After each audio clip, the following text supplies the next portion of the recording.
handheld gaming fun with the Retroid Pocket 2.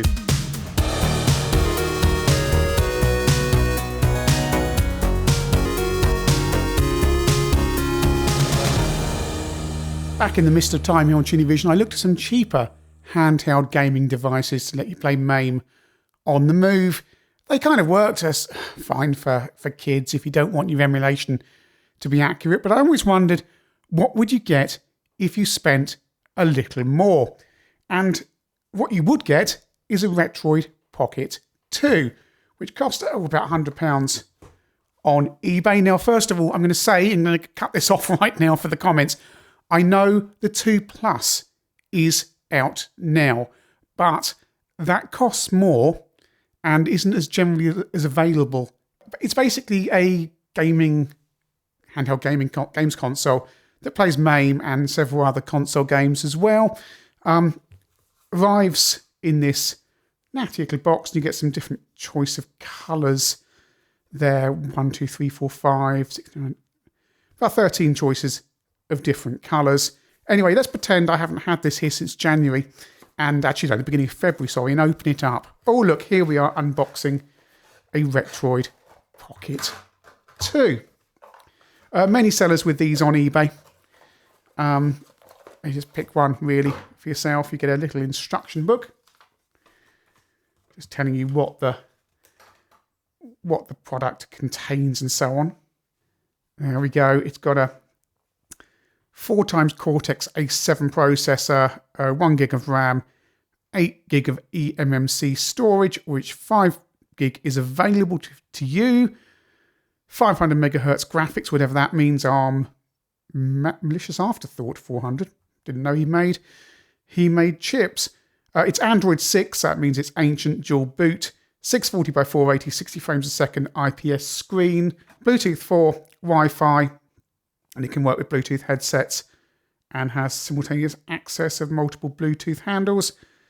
And the emulators is FBA, MAME, Neo Geo, NES, SNES, Nintendo 64, PlayStation 1, PSP, Game Boy, GBC, GBA, and obviously, we've got 3 different types of Game Boy there, and Sega Dreamcast. So you've got kind of a nice selection in there. Of course, it does run Android, so you could load in your own emulators if you are technically minded. I'm not going to look too much at that today because I think you want to know what you get on here out the box without fiddling around with it. So we're just going to look at the device itself and what you get included. And this is, what colour is this? I think I ordered grape colour. According to my order, I actually was asked by the people, we don't have grape colour left. So we've got this colour. And yeah, screen is a fingerprint magnet. But, natty little console. Feels like one of the earlier Game Boy handhelds. So it feels well built. You've got stereo speakers on the front. Analog sticks, lovely. They're a bit, well, they're not your kind of Xbox or PlayStation quality, but they do on a handheld device. A D-pad, 4 buttons there. Shoulder buttons on the top there. If you can see that, if I flip it around. On-off switch there. Volume up, volume down. USB-C, HDMI out, mini HDMI out. Battery is not changeable, and you've got down the bottom here, if you can, again, if I get that down there, there is a little SD card in there. Should I have ever started this? 2 seconds.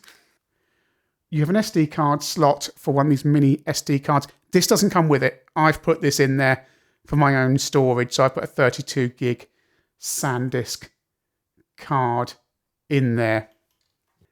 So it's a nice little device, really, quite sturdy. Choose your own colour. But what does it look like when we turn it on? Let's see. Press the button. Comes up Retroid Pocket.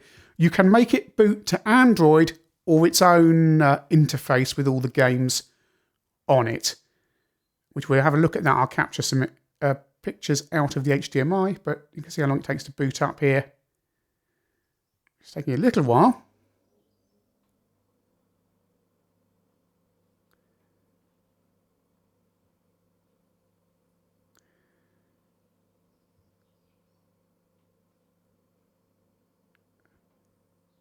And there we go. So I've turned off the video lighting just so you can see the screen a bit better. And what you'll notice, and I'd have to touch the screen there again, viewing angle is very good actually. Usually with these devices, you expect the viewing angle to be really poor, but actually it's only a 640 by 480 screen, but it's actually very good. Colour reproduction looks good. Viewing angle, I mean, you get it as cute as you get. And I can still see it. Reflections become a problem before anything starts fading or vanishing. So that's quite superb. You have a menu with your games, but this is the built-in games menu which you need to make it boot to. It will boot to Android by default. So I've just loaded up Rampage just to show off really the screen so you can see it. And I'm not going to try and play because I can't from this angle. But you can see how good the viewing angle is, unless that's because the outside light's reflecting off the screen. The screen is a little bit reflective, but it's not horribly so. But the picture looks very good. It's 640 by 480 on this display. You do get this black border around the edge, which is a shame. That's just how the thing's laid into it.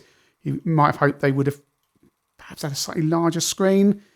Screen is plastic as well, so it could be subject to scratches. They do give you a free protector to put on there, which I've put on here slightly wonkily. Speakers are a little bit weedy. You can focus there. But they're stereo and they do the job. And this is perfectly serviceable. Really, even better than serviceable. For some quick gaming on the go, shove it in your pocket or something if you don't want to play on your phone, because it does have proper controls, which are far nicer than... I can't play games on my phone. I really cannot. So this is why I prefer devices like this. But let's go over to Direct Capture and see the device as you get it, as it arrives. So here we are at the default desktop on the Retroid. And you'll notice, yeah, it's Android. It is an old version of Android as well. I think it's Android 6. And you're seeing an NTSC interlaced display. That's what it outputs over the HDMI.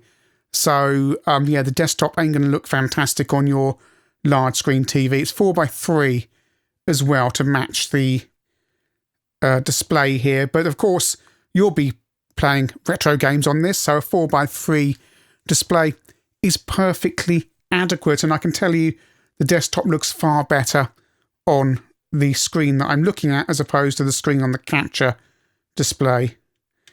You get a load of built-in games here, or built-in, applications. Don't always have sensible names. What's AMR2R, for example? But you got Classic Boy there, which is presumably a Game Boy emulator. The thing is, you don't need to use this Android interface at all, because it actually has a menu system you can boot up into, which I'll show you in a bit. But I just wanted to see what's on this, really.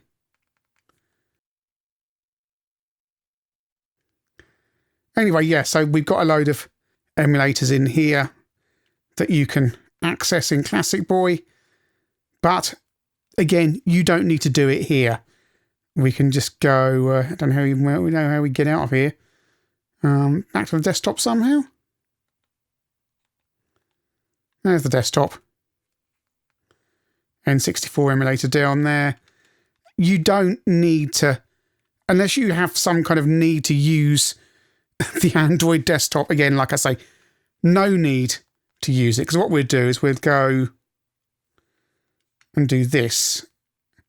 I'll use thumb pads as well as analog controllers, because we should be able to go down here and select the Retroid menu there. Reboot to Retroid Pocket system, which is what you want it to do. And if you do this, every time you turn the machine back on, it will boot into a menu system that we will shortly see. So the machine is booting slowly back up. Takes about a minute the first time you do it, and you end up on this menu system here with, well, 229 pages of games. I think it's about 2,500, something like that, on here. There's a lot, but the one thing you will note is it's a big alphabetical list, so it's easy to boot any game you want. Of course, the disadvantage is if you want a specific platform, you're going to have to try and navigate your way through here to find out how to get to it. So let's boot Gigawing, which I assume is the arcade version. I'm not sure, because you're not always sure which emulator you're actually booting up.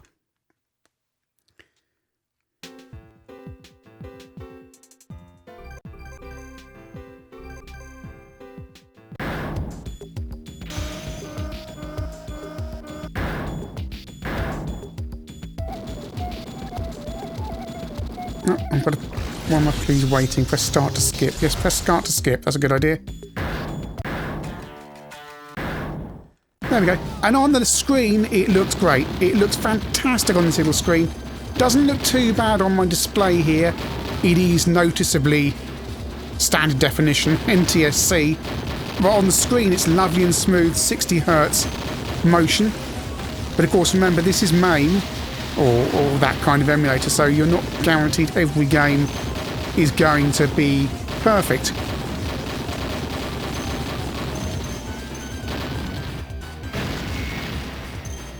You simply press the home button, I think, to get back out. Yes. And you've got load and save states on there. Shoulder buttons move you left and right on there. So we've got some games I've been trying out that I know work and don't necessarily work. So a favourite of mine to test any system is Space Harrier. I love Space Harrier. I loved it in the arcade.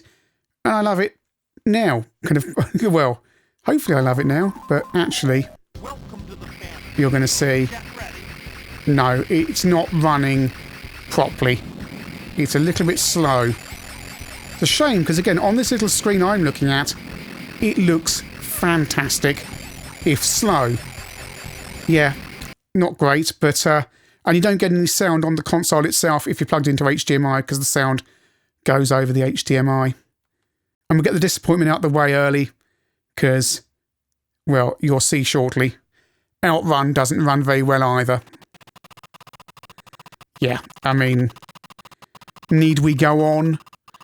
It's a shame. It's one of those main things. It's the version of the emulator they've got versus the ROMs provided. And you may be able to get a version that works, and that's cool.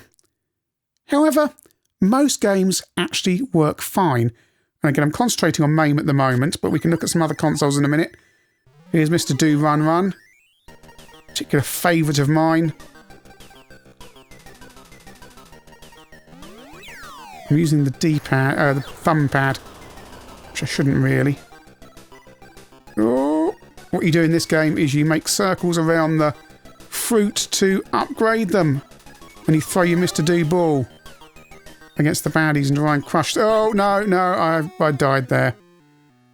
And again, on this screen, it looks cracking. Yes, okay, there's going to be better screens and consoles available, as, you know, will always be mentioned, the PSP and stuff like that, and Game Boy Advance and so on. You can hack them and make them play old games, but this works out of the box. If you're thinking, I don't like playing games on my phone, which I don't because the controls aren't any good, then I really should go over the D-pad, it'd be better. Then you can just buy one of these for 100 quid, and you've got a whole host of fun at your fingertips. No, not everything's going to be perfect, but it's so much better, and I can't stress how good, no matter what angle I put this screen at, it looks fantastic. And save states. Wow, save states. That's so useful. Let's come out of here and see if what the categories aren't particularly useful there. what I want is to show you some games that aren't MAME or... Well, there's two here. We've got MAME running there, another emulator running there, but what emulator that is, I have no idea. I think it's choosing... I think all the games at the top are the arcade games, and then you scroll down and you'll end up in... Or perhaps not. Because these don't look like... I don't know, on page 125 here. I'm looking at logos on the left and they're still alternating between the same... Ah, here we go. Right, let's try... we've got... You can load your own ROMs on, by the way, as well. Via the SD card slot. Let's try Super Mario Kart. Or Mario Kart to normal people. Start. Of course, I'm the worst person to be saying, is this running at the right speed or not? But, that's fine.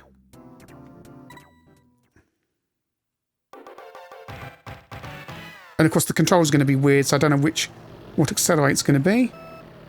Hold down A and hope. It's not A, it's B. Okay. I'll tell you one thing, the D-pad's low on the device, which is a little... For kind of anyone who doesn't have really tiny hands, is a little bit uncomfortably positioned. The thumb pad is where... Well, the analog thumb control is where you want to be. I'm not paying attention to what I'm doing. It looks and sounds fine.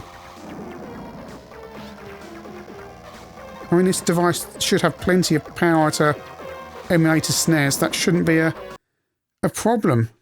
A small selection of Megadrive games on here. Don't ask me why. Again, why it's so small. You can load your own on. It's not a problem. Probably.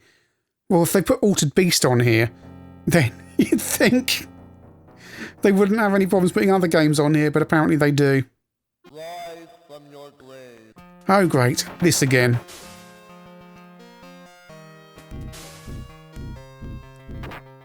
And again, I find myself gravitating towards the analog D-pad. And it's that the analog thumbstick story, because the D-pad is so low down. GB, is that Game Boy Advance, if you're into that kind of thing. Another Game Boy. Which one's that one? No idea. It's got that. What's this? That the NES. So again, you've got a small-ish quantity of NES games on here. Let's try that one. That one. Oh, Super Mario Brothers Duck Hunt. No idea.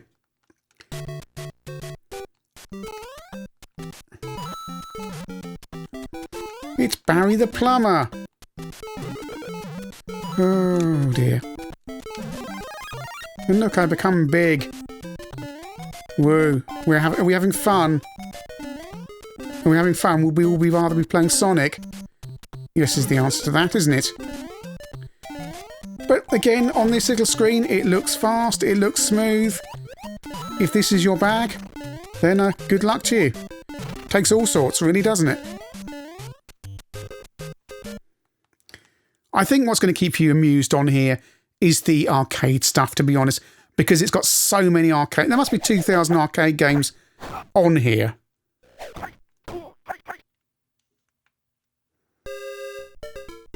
Which means it's just kind of the ultimate...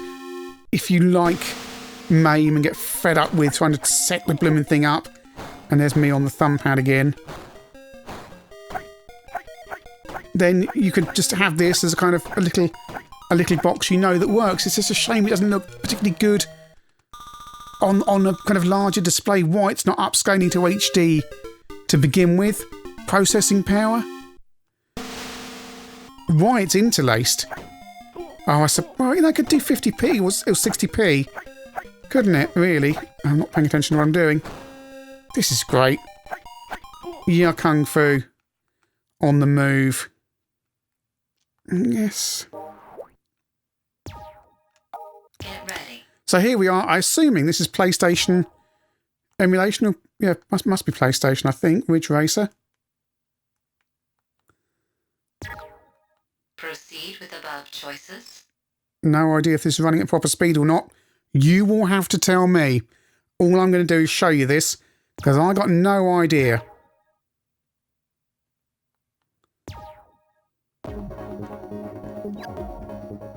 Please select a course. Please select a machine class.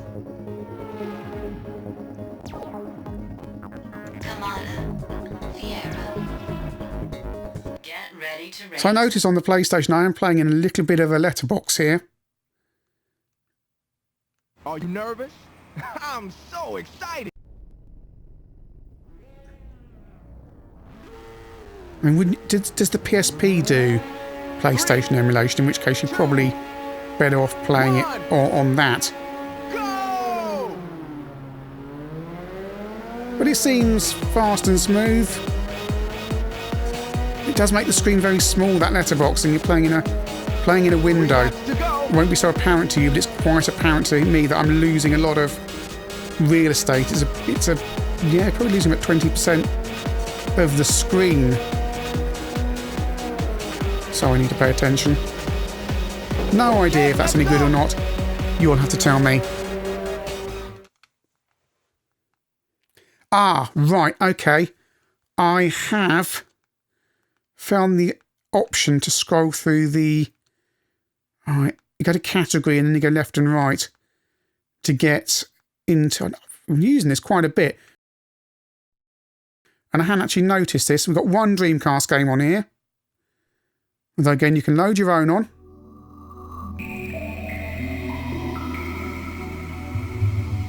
Yay!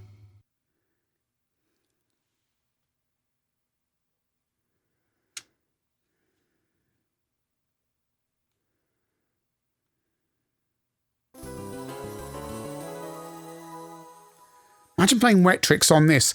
Oh, I'm going to load Wet Tricks onto this at some point, I think. Wet Tricks on the move. Please pick for Butters, do a new Wet Tricks game. Right, this is Capcom versus Marvel something or other. Comic books. Spider-Man versus Phileas Fogg. I don't know. Ruby Heart, no idea. People get quite cross when I say I've got no idea. I genuinely have no idea. Oh, that's Captain America. That's Skeletor. That's a man with a... That's Banana Man. That's the alien from The Simpsons. That's Guile from Street Fighter 2. I'll be Guile. That is Guile, isn't it? I'm not going to be really stupid and... Oh. What is all this? Why am I clicking things? This is needlessly complicated and I feel old.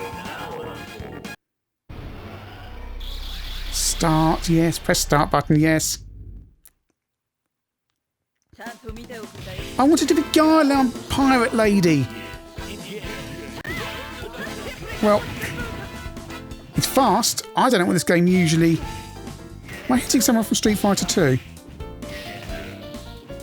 Yeah, many Dreamcast games I'd rather be playing than this. But it does look rather lovely on this screen again. And looking rather rubbish on my capture display up there. I think this entire thing is optimised to look good on the screen, if I'm honest. What? Yeah, anyway. This is a good review, isn't it? Because people who review these things usually know the games. Whereas I've got to test these things and not know what they are. So, this is the Nintendo 64 emulator on the device. Mario Kart 64 comes included. Interested to see if this works because I've tried this on handheld devices before and it hasn't worked properly. It's been slow or juddery or something. So let's see if it works. This will be an interesting one to see if it's up to it. Right, okay. going to be B, isn't it? If the SNES emulator is anything to go by, it's going to be B to accelerate. No, it's A. Right, okay. Oh, the thumb... You've got two thumb bumpers either side on the edge. That seems okay, right. Oh! This thumb pad's a little bit sensitive. What have I got here? Which button is it to emulate it? There we go, right. Okay, woohoo.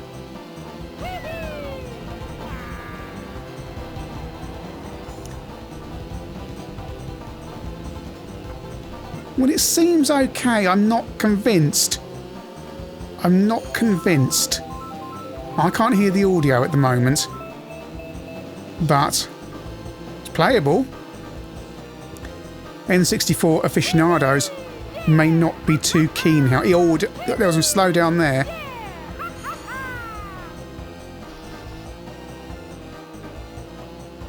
Alright.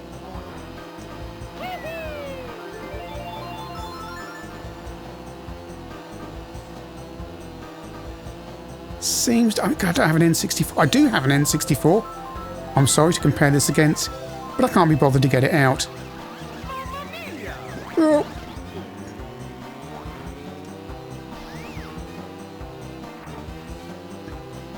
Yeah, the thumb pads are nowhere near as good as any console ever. But on the move, they're fine. I'm finding playing this, the edge of the console's digging into my right hand, actually.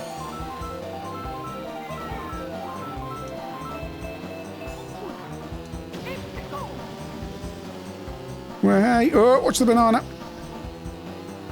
I quite like Mario Kart. Mario Kart's fun, but the characters add nothing to it. It's just a good game. So that's what the Retroid Pocket 2 looks like on direct capture. And yeah, it's not great on a large screen because it is only NTSC standard definition. So I'm not going to suggest perhaps you use this as an emulation box in your living room on your big 4K TV. You can use a Raspberry Pi or many other solutions. Now, what this device is a device to be used on the go. Battery life is reasonable. I found about 3 to 4 hours for a single charge, and it charges via USB-C, which is nice. It's nice to see USB-C being used on these devices, and it generally feels quite together. The emulation on all the games doesn't necessarily work as well as you'd hoped. That's one of those old problems with, for example, MAME, where it depends on the version of MAME that you have. Not all the games I want to play on my Raspberry Pi work on the version of MAME I've got on there. And indeed, not all the games work on here. So you might find you've got a favourite game like Space Harrier that doesn't work properly, and that may be an issue for you. It's going to be a little bit of a lottery, but there's still, many, many games, as we've seen, on here, and you can add your own. You can play Dreamcast and all sorts of stuff. So it is via the SD card, so it's nice and easy. Much easier than trying to play it on your mobile phone. I keep saying, I like things that have proper controllers on them. We should also mention the 2 Plus and what you get extra for the money. It's about, I think it seems to be about £40, £50 more at the moment, and not as widespread on eBay. The 2 Plus apparently has an upgraded processor and more internal RAM and more internal storage. The battery remains exactly the same, and I think the screen is now a touch screen as well, so you can actually touch it as opposed to just kind of, because this isn't touch unless I've really missed something. So if you want to be able to touch it, then there's that. But you've got so many controls on there, it's not really an issue, and it will presumably have working online stuff on it. I couldn't get the game store or anything like that on the Android thing working on here, but that didn't matter to me really, because the most important thing was that big list of games. That's where you are going to spend not just the majority of your time, all of your time. Of course, £100 is a lot of money, especially in these current times, so you might consider this device a luxury item, which is fair enough, although compared to, what's the price of a modern Xbox game? £75, £80, something like that. So in that context, it's not bad, and you can just slip this in your pocket and just take it anywhere without the hassle of trying to play games on a touchscreen on your phone. Overall, I don't think it's a killer device, but I do think it is a pretty good handheld gaming platform at an affordable price. I wouldn't necessarily buy it myself, but if you're the kind of person who likes to play games on the go or have a lot of time hanging around in places where you need to kill time, then I think the Retroid 2, or even the 2 Plus if you've got the extra money, is for you.